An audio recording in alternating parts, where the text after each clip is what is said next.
Sarah rushed through her meal at the new restaurant that had quickly become the talk of the bustling city of Uromi. She had been drawn to its lavish decor and affordable prices, and like always, the food did not disappoint. But now, her stomach was pressing her for attention, and she desperately needed to find a restroom.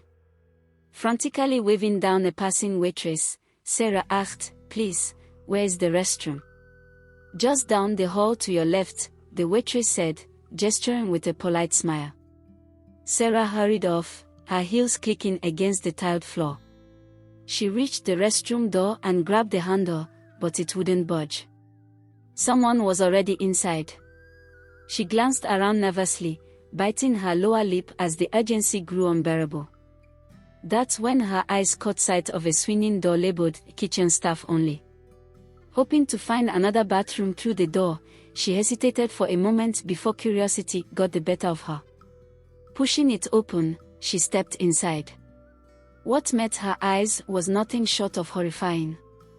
The kitchen, which she had assumed would be pristine given the restaurant's elegant appearance, was in complete chaos. Piles of dirty plates stacked precariously high on a greasy counter. Raw chunks of meat lay exposed on the wooden tables, flies circling and landing freely on them. The floor was a grimy patchwork of dirt and spilled liquids, and a pungent odor of rotting food filled the air. Sarah froze in place, her hand instinctively covering her nose and mouth. Her gaze shifted to the staff, and her stomach churned. The cooks were unkempt and filthy. Their aprons, once white, were now stained with blotches of sauces and oils. But what truly made her stomach lurch was the head cook. A large, dark-skinned woman stood at the center of the chaos, commanding the kitchen with an air of confidence. She wore a sleeveless gown, and Sarah couldn't help but notice her bushy, unshaved armpits. As if the sight wasn't revolting enough, the woman casually scratched her armpit with a spoon before using it to stir a steaming pot of soup. Sarah's legs weakened, and she clutched a nearby wall for support. Her mouth watered, not from hunger but from the urge to vomit. She staggered backward, her hand gripping her stomach as she fled the kitchen. Bursting out into the fresh air outside the restaurant, she leaned against a nearby pole and threw up into a bush. Her mind replayed the filthy scenes from the kitchen, and her stomach churned all over again. "Never again," she muttered to herself, wiping her mouth with the back of her hand. "Never again." Sarah's dependence on restaurant food wasn't born out of laziness, it was a lifestyle she had grown into. Raised in the busy town of Ikena, her parents, Mr. and Mrs. Is, were always consumed by work. Her father, a long-haul driver, would be gone for weeks or even months on trips, while her mother, a market trader, spent her days attending to customers. Cooking was never a priority in their household. Instead, the children were given money to buy their meals from nearby food vendors.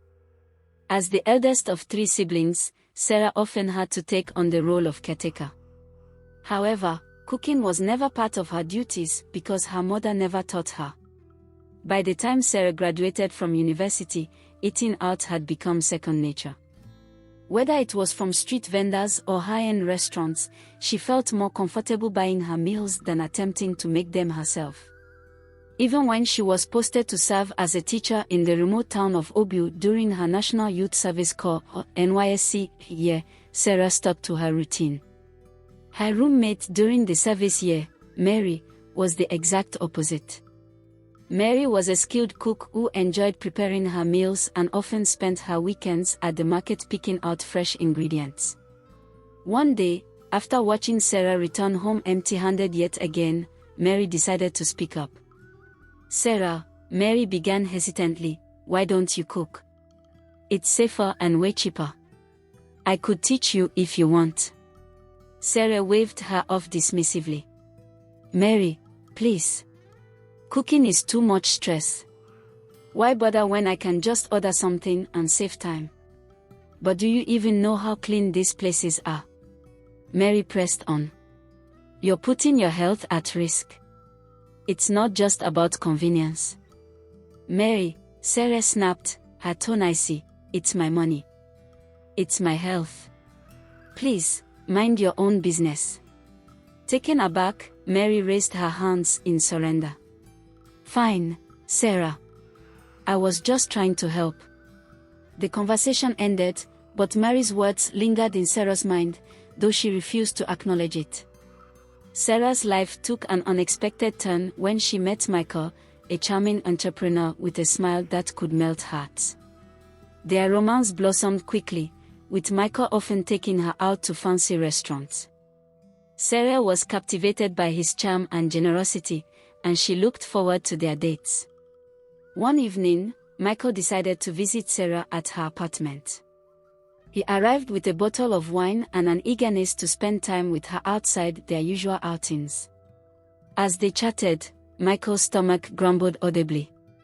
Looks like my stomach is demanding attention, Michael said with a chuckle. Do you mind whipping up something for us to eat? Sarah froze. She laughed nervously and tried to deflect. Oh, no need for that. Let's just order something. I know a great restaurant nearby. But Michael was insistent. Sarah, come on. I want to taste your cooking. We can even go to the market together. Sarah hesitated before finally blurting out, I can't cook. Michael stared at her, surprised. You're serious? Sarah nodded, unable to meet his gaze. She expected him to laugh it off, but instead, his smile faded. He excused himself shortly afterward, leaving Sarah feeling humiliated and abandoned. When Mary returned home that evening, she found Sarah lying on her bed, her face buried in a pillow. What happened? Mary asked, sitting beside her. Nothing, Sarah muttered. I just had a bad day. Mary didn't press, but Sarah's mind was in turmoil. For the first time, she began questioning her lifestyle. Was her refusal to cook really worth the shame she felt? As she lay there, her thoughts wandered back to the fancy restaurant she frequented, the one with the luxurious decor and surprisingly affordable meals. It seemed like the perfect escape from her problems, but deep down, she knew something had to change. The next day, Sarah decided to distract herself by visiting the fancy restaurant that had recently become her favorite. Its luxurious design, affordable prices, and delicious meals made it irresistible to her. She walked in and was greeted by the familiar sound of soft jazz music playing in the background and the hum of happy diners enjoying their meals. The waiters, dressed in crisp uniforms, moved about gracefully, carrying trays of mouth-watering dishes. Sarah found her usual spot by the window and sat down. A waiter approached her almost immediately. Good afternoon, Miss Sarah, the waiter said with a polite smile.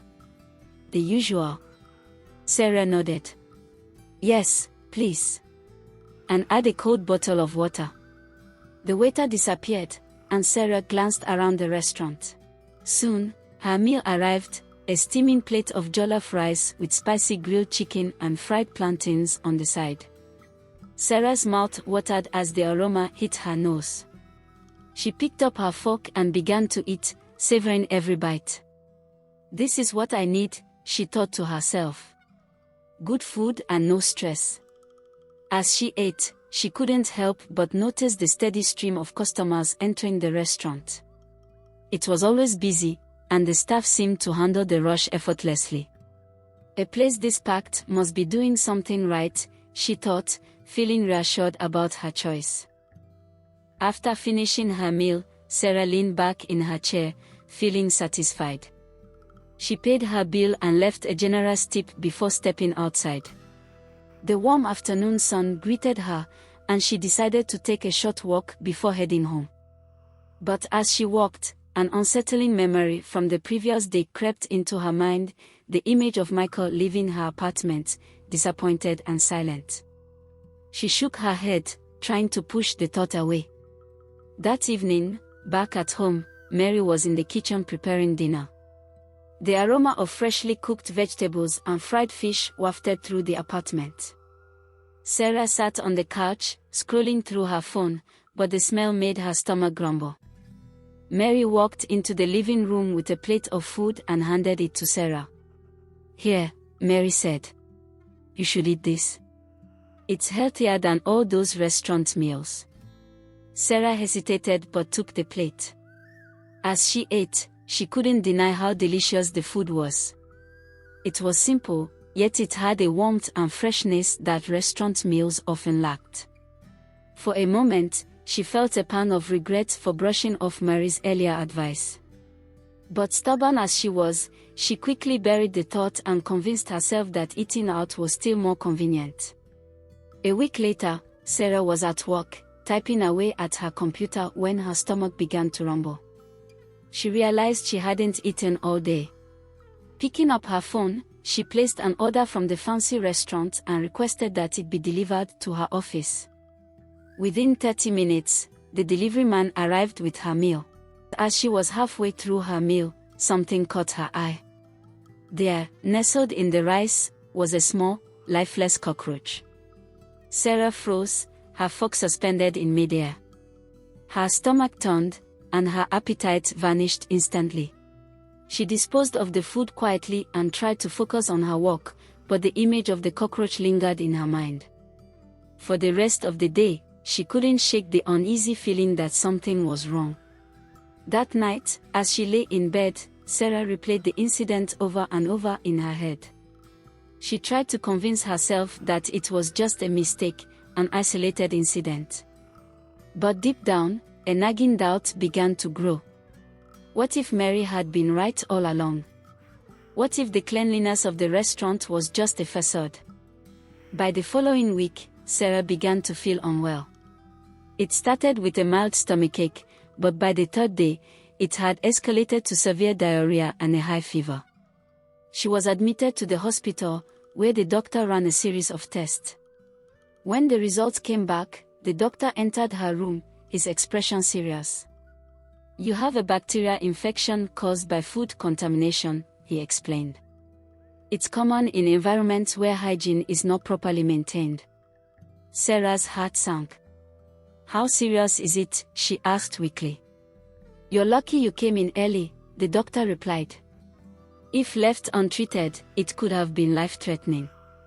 My advice is to always ensure that the food you consume is prepared in a clean environment." Sarah nodded, her face pale. She thanked the doctor and promised herself she would be more cautious in the future. But as she recovered at home, with Mary taking care of her, Sarah's resolve began to waver. Old habits die hard, and the allure of the restaurant's delicious meals still lingered in her mind. Despite the scare from her hospital visit, Sarah found herself falling back into her old habits. Mary, ever the concerned friend, tried to dissuade her, but Sarah's stubbornness prevailed. After a few weeks of recovery, she felt better and decided to revisit her favorite restaurant. It was probably a one-time mistake, she told herself as she walked through the familiar doors of the restaurant. The atmosphere remained as welcoming as ever, with its polished floors and dimly lit chandeliers exuding a luxurious charm. The staff greeted her with their usual politeness, and Sarah allowed herself to feel reassured. She placed her usual order, and the food arrived promptly. The enticing aroma of the jollof rice and grilled chicken brought a sense of comfort. As she began to eat, her initial fears faded away. The food was as delicious as she remembered, and she convinced herself that her earlier experience was nothing but an unfortunate fluke. Days turned into weeks, and Sarah returned to the restaurant regularly, sometimes even twice a day. Mary noticed and couldn't hide her concern. "Sarah," Mary began one evening as they sat in their living room, "are you seriously eating there again? After what happened?" Sarah waved her off with a dismissive smile. "Mary, relax. It's not a big deal. That cockroach incident was a mistake.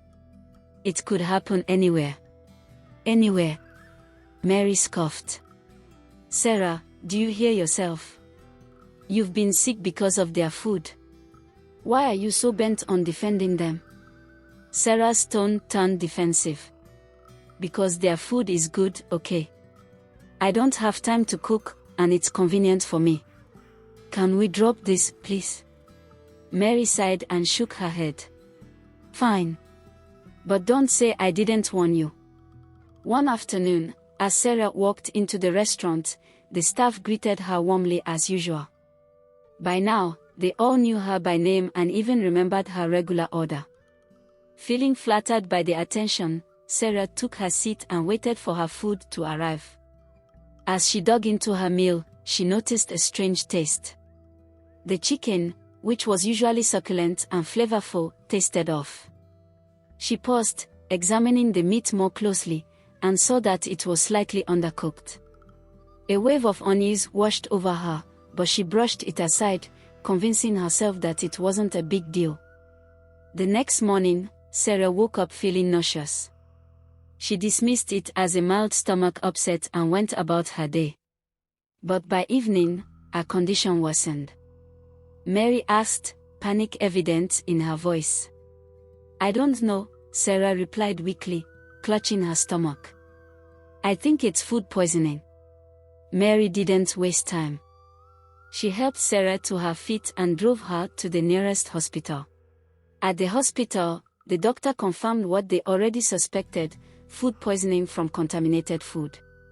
But this time, the doctor's tone was graver. Miss Sarah, he began. You're playing with your health.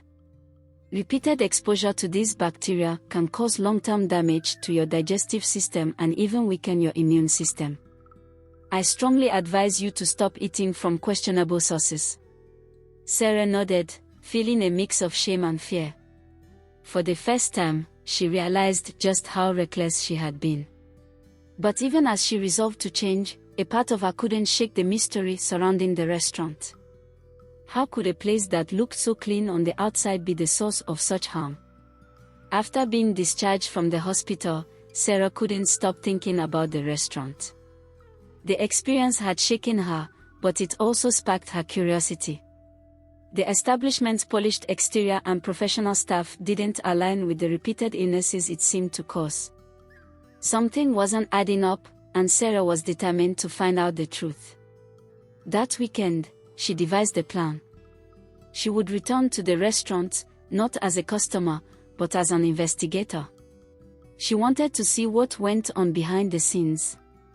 The thought of confronting her fears made her nervous, but she pushed the feeling aside. On Saturday afternoon, she dressed casually and walked into the restaurant. She ordered a light meal and pretended to eat it slowly, all the while observing the staff and their movements. When she finished, she approached the waiter and asked where the restroom was located. It's just down the hall, ma'am, the waiter replied with a polite smile. Her heart raced as she glanced around and spotted the swinging door labeled, kitchen staff only. Pushing the door open slightly, Sarah peered inside. At first, she couldn't see much. The kitchen was noisy, with pots clanging and staff shouting orders. She stepped in cautiously, trying not to draw attention to herself. What she saw sent a wave of nausea through her. The kitchen was a disaster zone. Dirty dishes were piled up in the sink, and pools of greasy water covered the counters. Raw meat lay uncovered on a table, swarming with flies. The floor was littered with scraps of food, and rats scurried freely across the room. Sarah's gaze shifted to the staff. The cooks, far from the polished waiters outside, were unkempt and unhygienic. Their aprons were stained and tattered, and some of them walked with their bare hands, ignoring the flies buzzing around them. But the most horrifying sight was the head cook.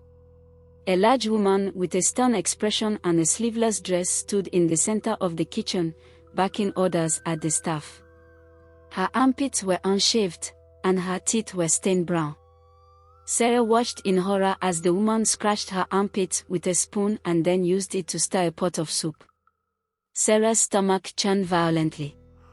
She clutched her mouth and stumbled backward, her eyes wide with disbelief.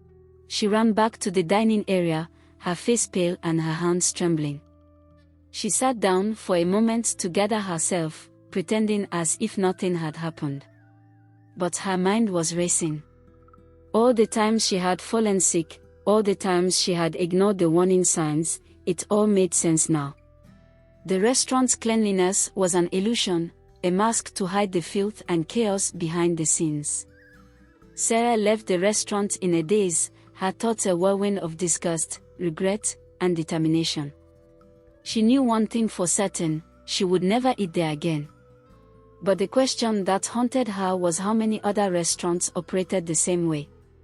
Sarah's mind raced as she walked home from the restaurant. The horrific scene in the kitchen replayed in her head like a haunting movie. She felt disgusted, betrayed, and ashamed all at once.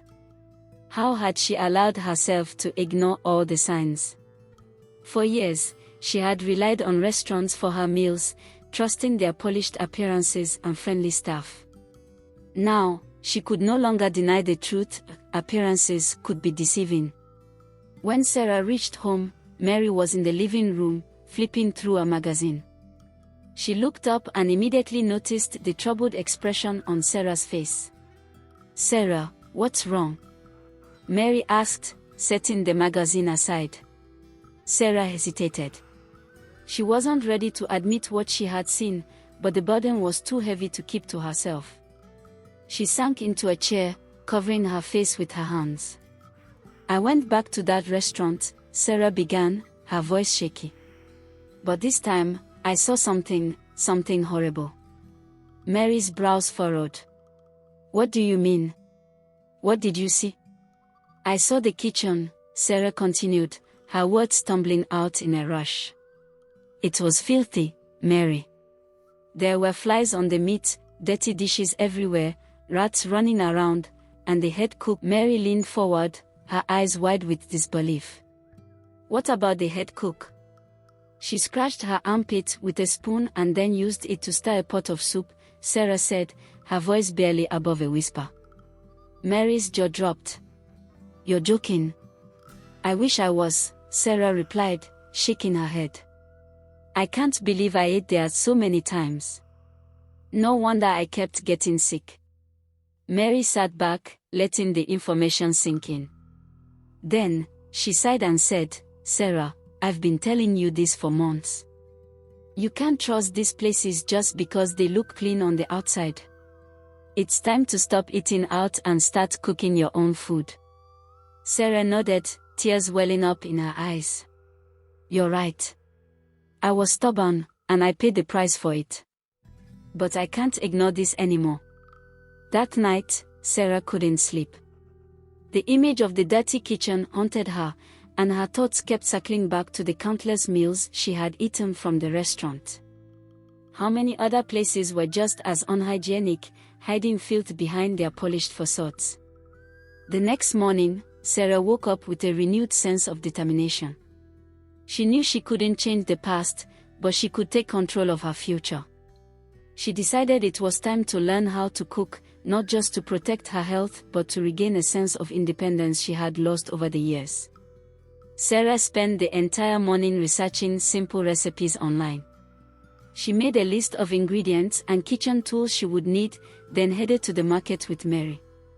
It was her first time navigating the bustling market on her own, and she found herself overwhelmed by the sights, sounds, and smells.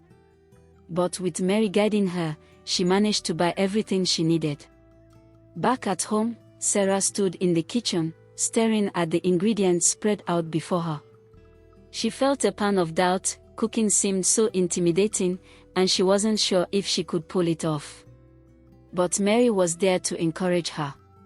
"Start small," Mary said, handing her a cutting board and a knife. "Let's make a simple vegetable soup. I'll guide you." Sarah followed Mary's instructions carefully, chopping vegetables and seasoning the soup.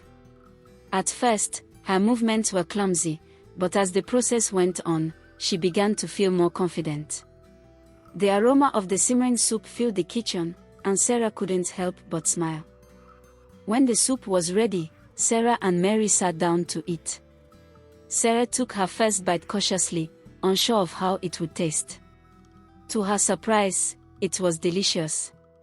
It wasn't perfect, but it was fresh, clean, and satisfying. "This is amazing," Sarah said, her face lighting up. I can't believe I made this. You see, Mary said with a grin. Cooking isn't so bad. And it's much safer than eating out. Over the next few weeks, Sarah continued to practice cooking. She tried new recipes, experimented with different ingredients, and even started packing her homemade meals to work. One evening, as Sarah and Mary sat in the living room, Sarah received a call from Michael. She hesitated before answering, unsure of what to expect. "Hello, Sarah," Michael said, his voice warm but cautious. "I've been thinking about you. I wanted to apologize for the way I left things last time."